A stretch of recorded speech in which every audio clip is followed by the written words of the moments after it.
Great. So welcome to our OpenSim webinar. My name is Jennifer Hicks. I'm the OpenSim R&D Manager, and I'll be serving as the moderator for the webinar today.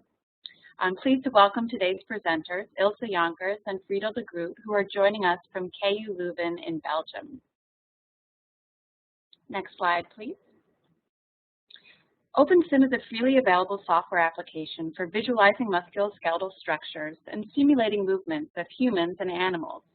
The application includes tools for general purpose inverse dynamics, optimization to estimate muscle and joint forces, methods to create simulations from motion capture, and tools that allow you to analyze and visualize the results of simulations.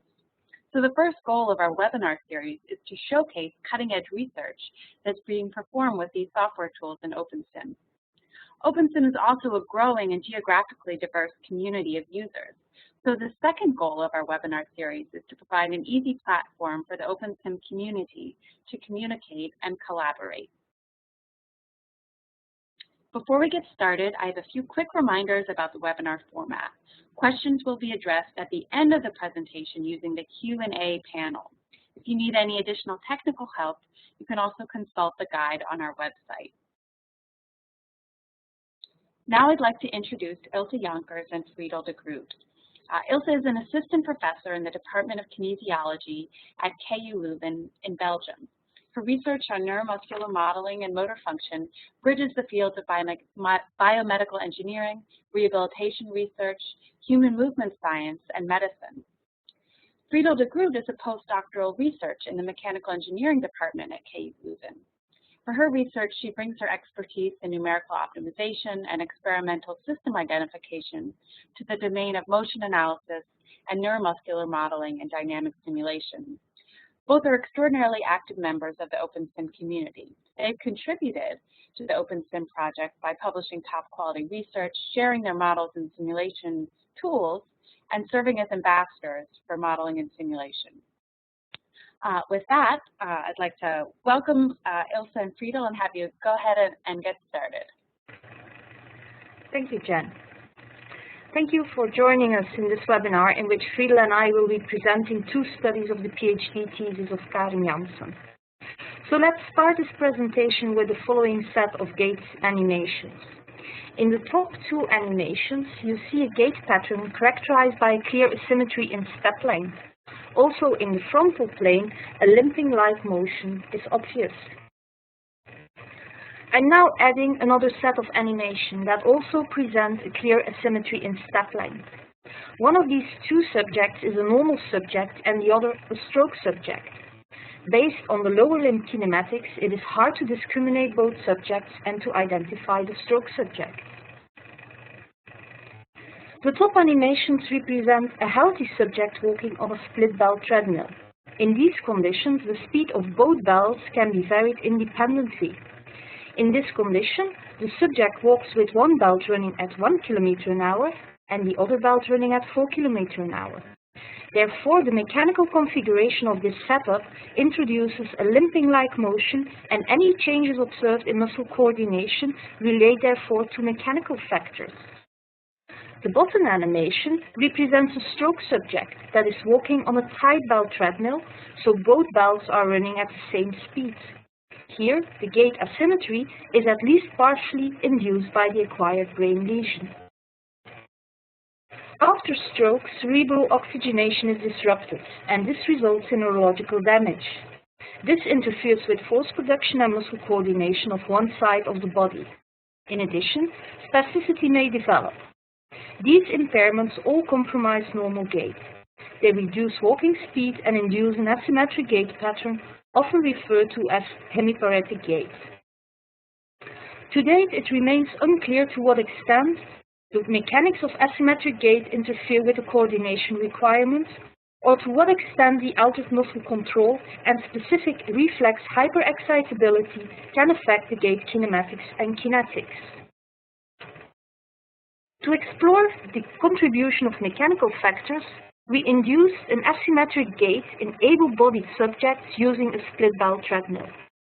By imposing asymmetric gait in healthy subjects, we can relate the observed changes in muscle coordination uniquely to the limping biomechanics, as no pathology is present.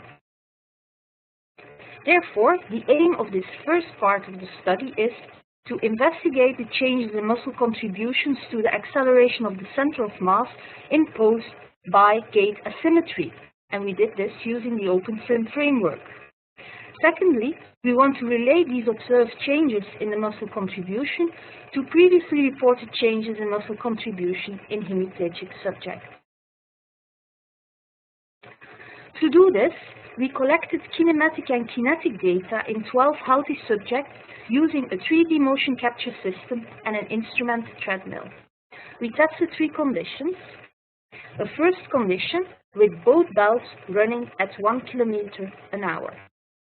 A second condition with both belts running at 4 km an hour.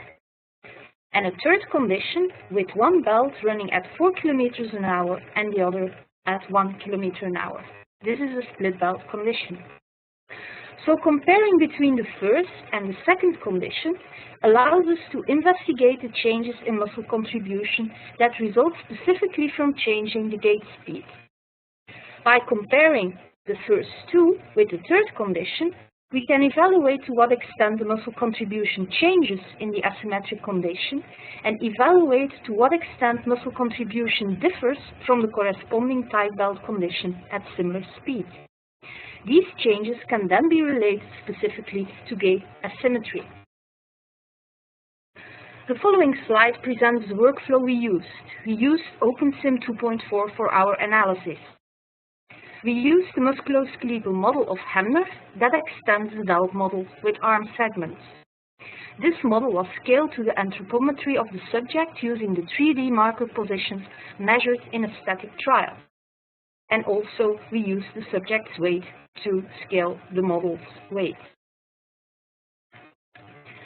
An in-house developed Kalman smoothing algorithm calculated the joint kinematics, minimizing the difference between the experimental and model markers. Friedl will explain this technique further in the next part of this presentation. A residual reduction algorithm resolves the dynamic inconsistencies between the model kinematics and the measured ground reaction forces. As the subjects were walking on a treadmill, and since this induces experimental shear forces that are not directly measured as ground reaction forces, we allowed the residual forces to be slightly higher than the reference values obtained during overground walking. Computed muscle control computed the muscle activations underlying the experimental walking task. After amplitude normalization, the calculated muscle activations in a solid line were visually compared to the measured EMG to check the validity of the simulation. A perturbation analysis then computed the individual muscle contributions to anteroposterior, up-down and mediolateral center of mass acceleration. We then compared the summed contribution with the center of mass acceleration that we obtained in the simulation to verify the validity of the simulation, as you can see in the graphs here. This comparison is often referred to as checking superposition.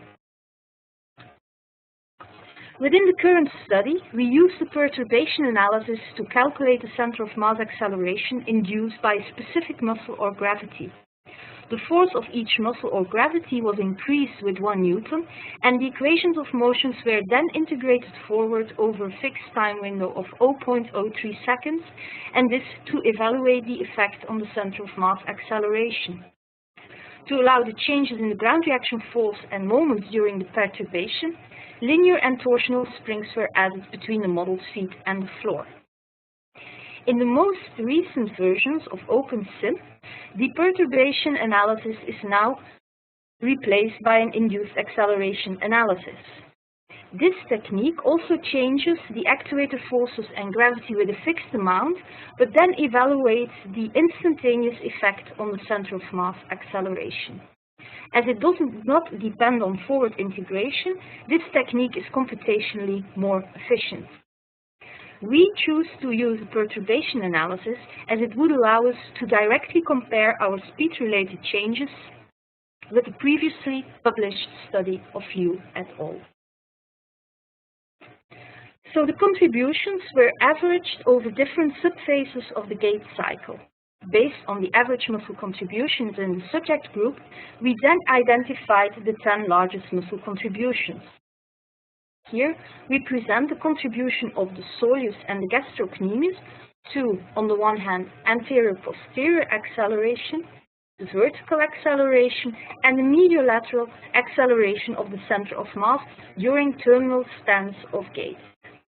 In light gray, we show the contribution during slow symmetric walking at 1 km/h. In dark gray, we show the results for fast symmetric walking at 4 km/h. From these conditions, we can conclude that gastrocnemius and the soleus increase their contribution to anterior-posterior acceleration when the gait speed increases. The muscle contributions during asymmetric condition are superimposed for the slow and the fast leg separately. We can therefore conclude that the contribution of the plantar flexors to propulsion is less during asymmetric gait when compared to the speed-matched symmetric conditions. This allows us to say that during asymmetric gait, we rely less on the plantar flexors to propel the body forward during terminal stance compared to the speed-matched condition. To further summarize these findings, we calculated a symmetry index as previously proposed by Robinson et al. For the different subphases. This symmetry index evaluates the relative contribution of the difference in muscle contribution of the fast and slow leg compared to their overall contributions. This figure presents a symmetry index for the tight belt in comparison to the split belt condition. The diagonal line indicates a similar contribution of slow and fast leg in the tight belt and split belt condition. The clustering of the data points away from the diagonal shows that most muscles change their contribution of the fast and slow leg during the different phases of asymmetric walking. For instance, for the plantar flexor muscle group, we see more asymmetry, with the slow leg contributing less to propulsion comparing to the corresponding symmetric condition. During single stance, the contribution of the fast leg increases further, and this further emphasizes the asymmetry in the muscle contribution. On the other hand, for the biceps femoral short head, the gluteus minimus and the adductor muscles, the muscle contribution of the fast and the slow leg become more symmetric during asymmetric gait. Especially for biceps femoral short head and the adductors, the contribution of the muscle in the slow leg exceeded the contribution during symmetric gait. In some of the muscles, the asymmetry was reversed. So during asymmetric gait, the role of the knee extensors and the hamstrings of the slow leg in the control of the center of mass increased and even exceeded the role of the muscles of the fast leg. Other muscles showed phase and direction specific changes in their muscle contribution. Most prominent is the change in the contribution of the gluteus medius indicated here. If we look at the contribution of the gluteus medius to the vertical acceleration, we see that during single stance, the contribution of the fast leg will decrease and that the contribution of the slow leg will increase. And as a result, the asymmetry between both legs will decrease. However, if we evaluate the contribution of the gluteus medius to the medial and the anterior-posterior acceleration of the slow leg, we see that the slow leg will increase its contribution and that it will become even more dominant compared to the fast leg. We can therefore come to the following conclusions. Our results show that differences between the slow and fast leg muscle contribution during asymmetric gait cannot be attributed uniquely to changes in the belt speed. The observed muscle contributions do not agree with the changes observed during asymmetric gait at different speeds. We observe different types of modulation in muscle contributions that are necessary to enable a limping-like pattern in healthy subjects. Moreover, the reorganization seems similar to adaptations that were previously described in hemiparetic subjects. This is particularly true for the gluteus maximus, the knee extensors, the ankle plantar and dorsiflexus. This suggests that the observed changes in hemiparetic subjects may relate to limping. On the other hand, the previously related adaptations in the biceps femoris short head and gluteus medius were not confirmed when we let able-bodied subjects walking on a split bell treadmill. Therefore, we can conclude that these modulations in hemiparetic subjects are not related to the gait asymmetry, but that they can relate to concomitant motor deficits due to stroke.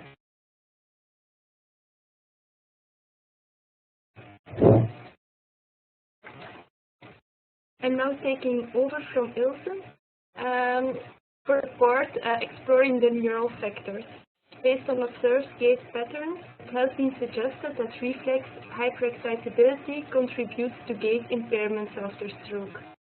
However, in hemiparetic patients, it is hard to distinguish the different causes that are at the origin of the observed gait patterns.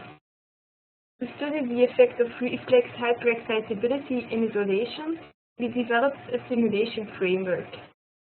In order to predict the effect of increased length and velocity feedback on gait kinematics, we extended the musculoskeletal model with the model of muscle spindle feedback pathways and the model of the contact between the foot and the ground. The outcome of the predictive forward simulations was compared to reported gait deviations of stroke patients. We first generated a reference simulation in OpenSim based on experimental data of a healthy subject. The subject was walking at 4 km an hour on an instrumented treadmill. The workflow is similar to the workflow Ilse presented. We scaled the generic musculoskeletal model based on static measurements. Joint kinematics were estimated from the measured marker trajectories using a Kalman smoothing algorithm. The aim of inverse kinematics is to estimate the joint kinematics underlying the measured marker trajectories. The inverse kinematics tool, implemented in OpenSim, estimates the joint kinematics by optimizing the correspondence between measured and model marker positions. In contrast, Kalman smoothing allows to take a priori knowledge about the smoothness of the motion into account. In other words, we know that there are no discontinuities in joint positions, velocities and acceleration, and we can use this knowledge to improve the estimation of the joint kinematics. Hence, joint kinematics is estimated based on two objectives: the correspondence between the measured and model marker positions and the smoothness of motion. Phil, I'm sorry to interrupt. Could you move a little bit closer to the microphone?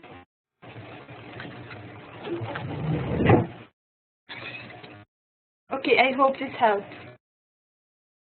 Yeah, that sounds a little better. Thanks. The importance of each objective is determined by the measurement uncertainty reflecting the accuracy of the measured marker trajectories and the process uncertainty reflecting how fast the joint trajectories can change. In this graph, you see the hip rotation angle in degrees as a function of time, estimated by the OpenSim inverse kinematics tool in red and by Kalman smoothing in blue.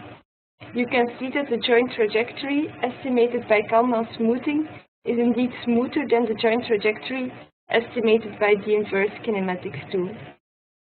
The Kalman smoothing algorithm is available as an executable at the SimTK website and can be used with the same input and setup files as the inverse kinematics tool. Kalman smoothing was used here to generate the reference simulation, and next we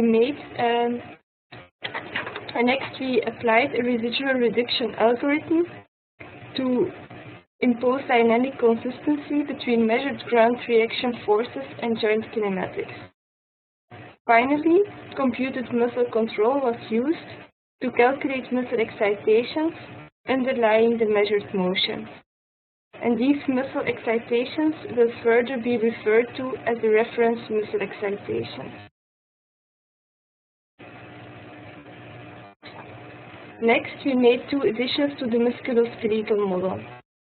The musculoskeletal model consists of activation dynamics relating muscle excitation to muscle activation, contraction dynamics relating muscle activation to muscle force, and skeleton dynamics relating muscle force to joint kinematics based on the musculoskeletal geometry. First, we added muscle spindle feedback. Muscle spindles generate a feedback excitation based on muscle fiber length and velocity. And this feedback excitation, along with the excitation from the central nervous system and other feedback pathways, was the input to our system. Second, we modeled the interaction between the foot and the ground.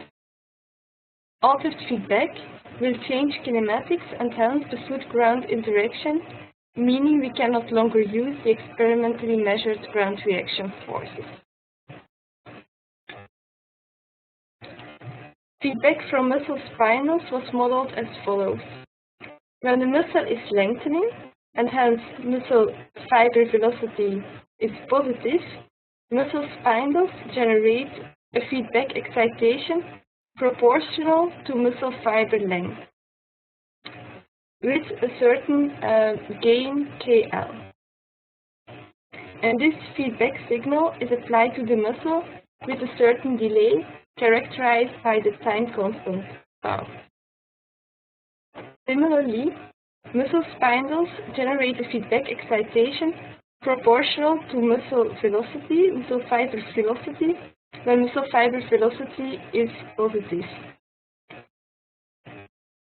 with a time constant kV, and also a time with a gain kV and a time constant tau. The total excitation of the muscle consists of these feedback excitations, UL and UV, and a base excitation, consisting of the contributions of the central nervous system and the unmodeled feedback pathways. We added the states UL and UV to the tail and muscle available in OpenSim and wrote a controller to determine the total muscle excitation U from the input UB, the base excitation, and the feedback excitation. Time constants in our model were based on literature. Feedback gains were determined based on two assumptions. First, the contribution of feedback was smaller than the reference excitation. In other words, the feedback excitation does not exceed the total excitation calculated by computed muscle control during normal gait. And second, length and velocity feedback have the same order of magnitude. The feedback gains are modulated during the gait cycle. And this modulation can be measured using age reflexes or tendon jerk reflexes, and is different for control and stroke patients. The figures show the reference and stroke modulation patterns we used in this study as a function of the gait cycle. Left for soleus and gastrocnemius, and right for vastus and rectus femoris. Stroke modulation patterns are characterized by enhanced length and velocity feedback during swing.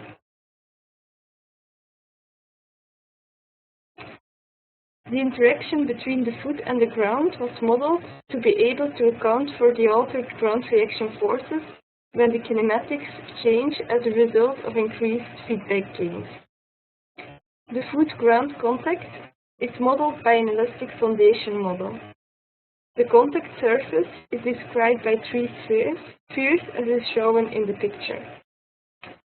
The location of the contact spheres is optimized. The optimization criterion was the minimization of the tracking errors in a forward simulation with the reference muscle excitations as an input. The graph shows the joint angles of hip, ankle and knee as a function of the gait cycle. In gray you see the measured joint angles.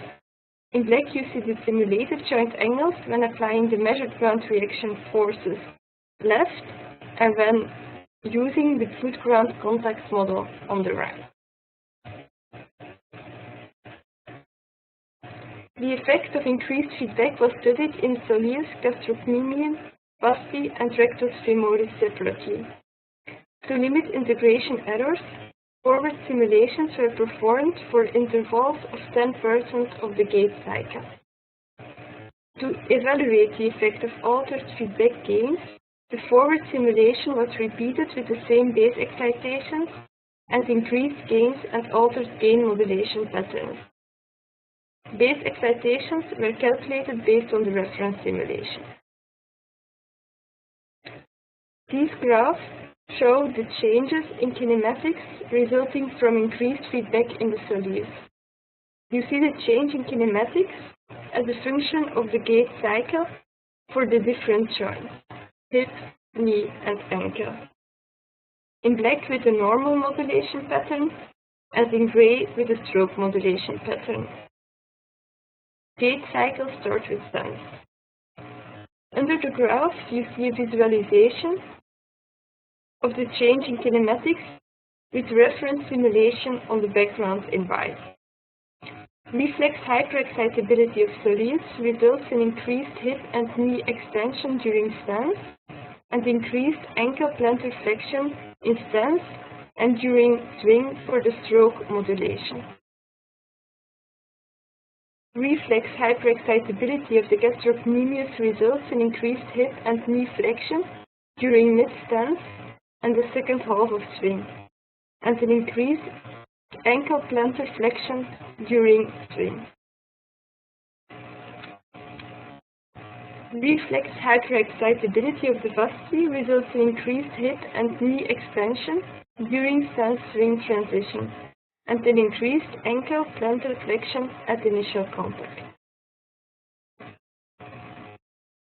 Reflex hyperexcitability of rectus femoris results in increased hip and knee extension and increased ankle plantar flexion during stance.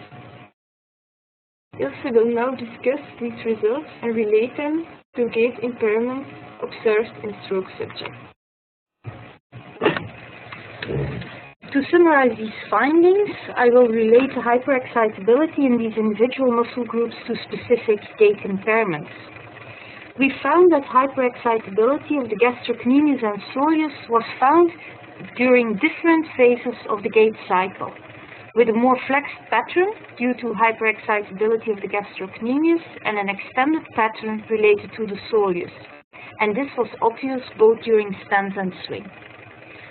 Similarly, rectus femoris and vasti hyperexcitability affected gait in different gait phases, with the rectus femoris presenting its major effect around mid-stance and vasti at toe off. The predicted changes in kinematics resulting from the increased length and velocity feedback in combination with altered gain modulation induced kinematic patterns that agree with the published classifications of hemiparetic gait that were proposed by Knudsen and Richard and Mulroy. Predictive simulations therefore support the idea that hyperexcitability of the feedback pathways underlie some of these reported gait deviations in stroke subjects. To conclude, this webinar focused on a dual approach that our group is currently developing to better understand hemiparetic gait impairments. Using a split belt paradigm, we imposed limping in healthy control subjects, and by analyzing the muscle contribution to the center of mass control, we were able to identify specific changes in muscle contribution induced by gait asymmetry by itself. Some of these were previously described in hemiparetic gait, also using simulation work. We suggest that these changes relate more to gait asymmetry than to the specific central neural dysfunction. Secondly, by using a model of muscle spinal feedback, we were able to generate predictive simulations to analyze the effect of reflex hyperexcitability on gait kinematics. Based on these findings, we conclude that reflex hyperexcitability is at least in part responsible for some specific impairments observed in stroke subjects. The use of a simulation framework was considered crucial to advance our knowledge on gait impairments after stroke, and this in two ways. Firstly, based on experimental data acquired using established paradigms, the OpenSim simulation framework allowed us to gain unique insights in the contribution of mechanical factors to hemiparetic gait impairment. Secondly, using the predictive forward simulation framework, we were able to causally relate neural factors to their specific gait kinematics that are described typically for stroke subjects. I here just list the references and the downloads that relate to the work that was presented in this webinar. The two studies are from the two studies. The first one is now available online through Gait and Posture, and the second one is currently under review. Also, the download for the Kalman smoothing can be found on the SimTK website, and we will also make the source code for the neural control model available once the publication is accepted. Thank you for your attention. All right, thank you, Ilse and Friedl, for a great talk, and thank you for sharing your simulation tools as well. That's great. Now we'll start the Q&A session. All the questions will be text-based. You want to find the Q&A panel on your WebEx controls. I think it should be on the bottom right of your screen. You'll want to type in your question and send it to all panelists.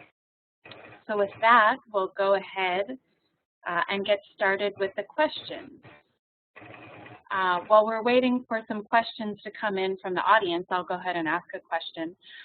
Can you guys comment a little bit on what you think the implications are for planning treatment for stroke subjects as a whole or for individual subjects, since you did find that the neural factors and mechanical factors both have an influence? Well, this is just the beginning, of course, of this research line, but I think what is very promising is that specific gait impairments can be related to hyperexcitability. So that means that there is a therapeutic window where you can reduce the hyperexcitability and that you have good hopes that you will be correcting the specific gait impairment. So that is for the second part of the talk. I think as a therapist, it's very important to know that just the fact that your patients are walking in an asymmetric gait pattern, that you are changing the way that the body will assume that the center of mass is being controlled. So emphasizing a more symmetric gait is a first step to changing the muscle coordination as well. So that means that any therapeutic aid that you use, for instance, an aero that is able to help in restoring gait symmetry, will also contribute to normalizing the neural control strategy that the subject will use to walk. Okay, great. Thank you. Yeah, I'm sure you have much more research planned to follow up on that as well. So now we have a question from Ko Sasaki. He asks, does your U value, the reference plus the feedback excitation, ever exceed 1, and what would you do if that happens? Yeah, we are very well aware that we are just making assumptions to estimate gains for the feedback. We think that is an approach we can take here because we just wanted to see how the kinematics change, so in what direction the changes will be. But I think if you that one part of further research is certainly to estimate the gains of the feedback pathways in a more fundamental way based on on the observation of you can make in patients and in a large group of patients, and by relating the outcome of the simulations to the EMG signals. That's certainly something for, that's future work. But the aim now was to see in which direction the kinematics change when increasing the feedback gains. And so we assumed that in a normal situation, that all feedback is calculated in or is included in the muscle excitations calculated by the traditional methods like computed muscle control.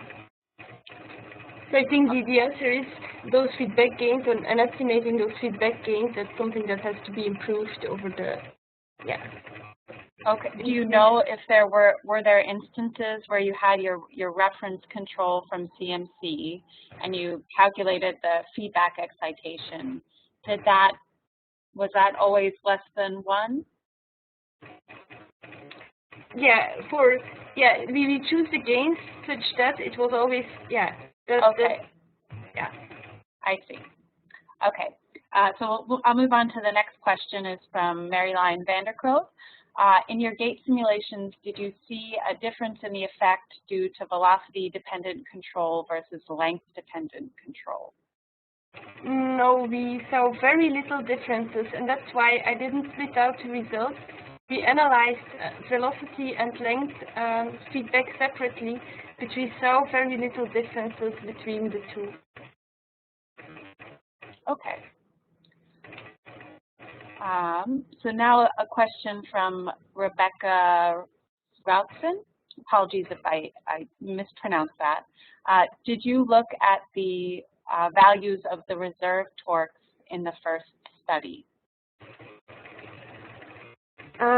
We did look at the values of the reserve torques, as you always need to do when you're checking the quality of your simulations, and they were very, very small.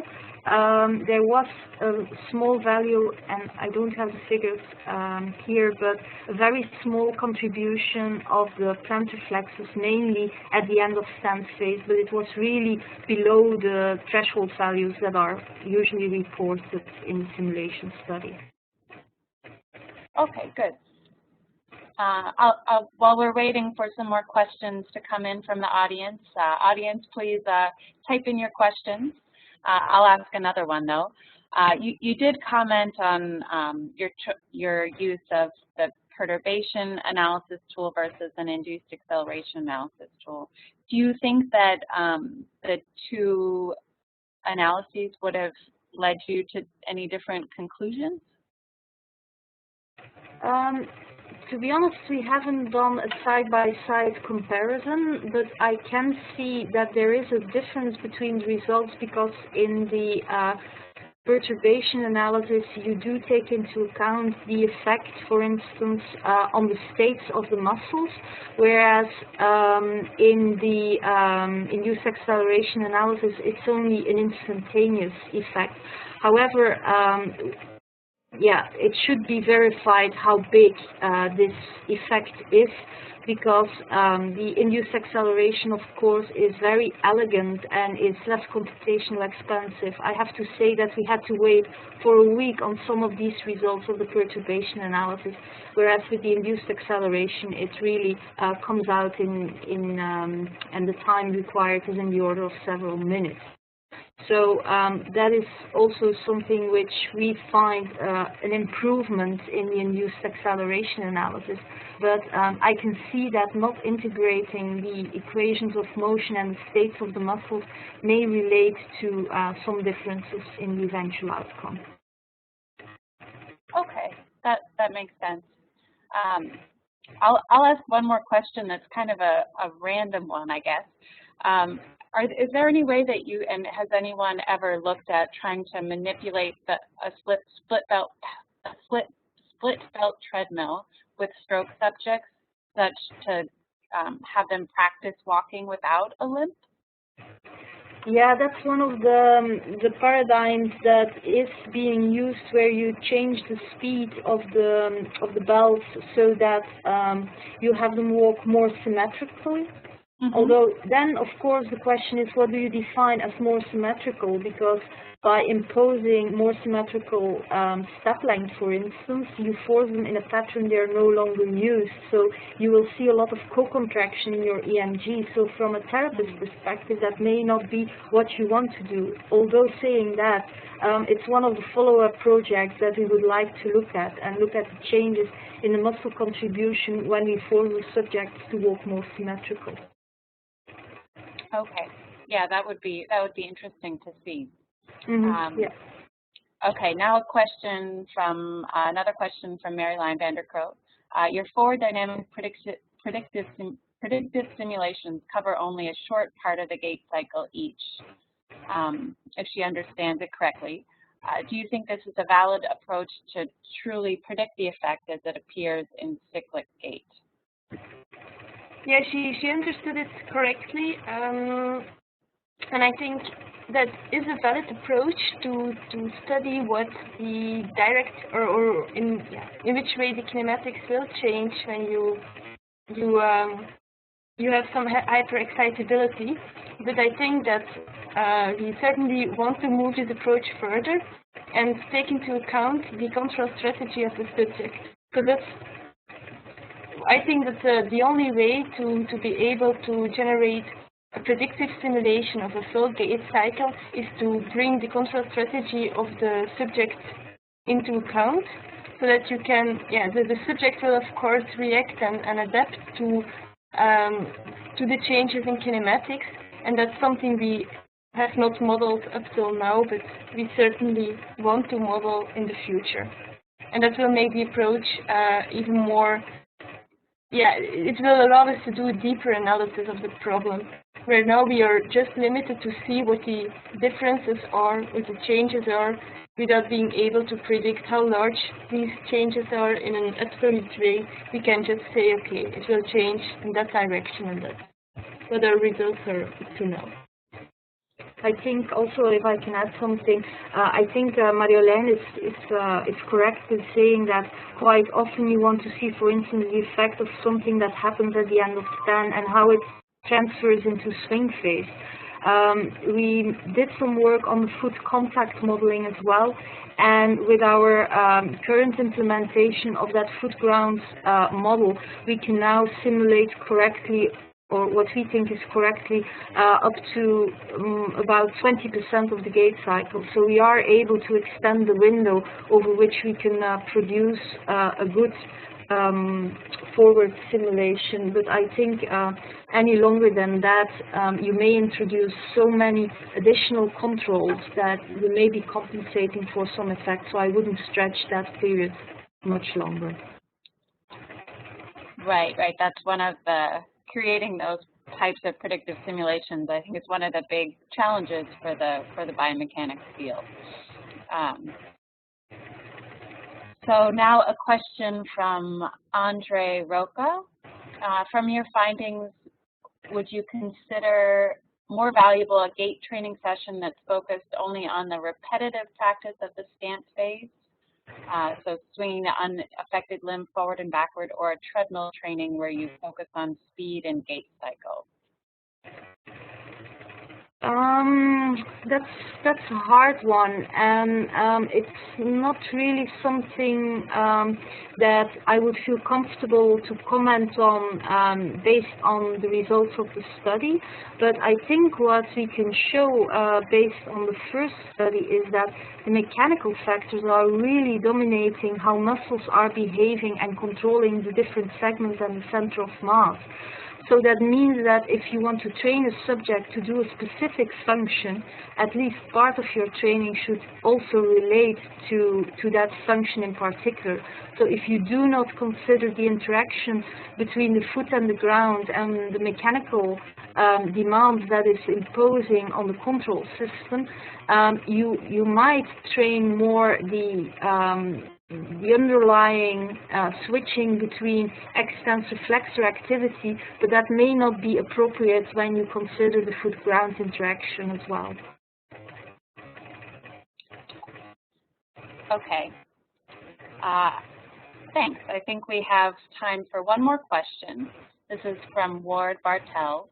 How much do the modeled foot-ground contact forces differ from the measured forces?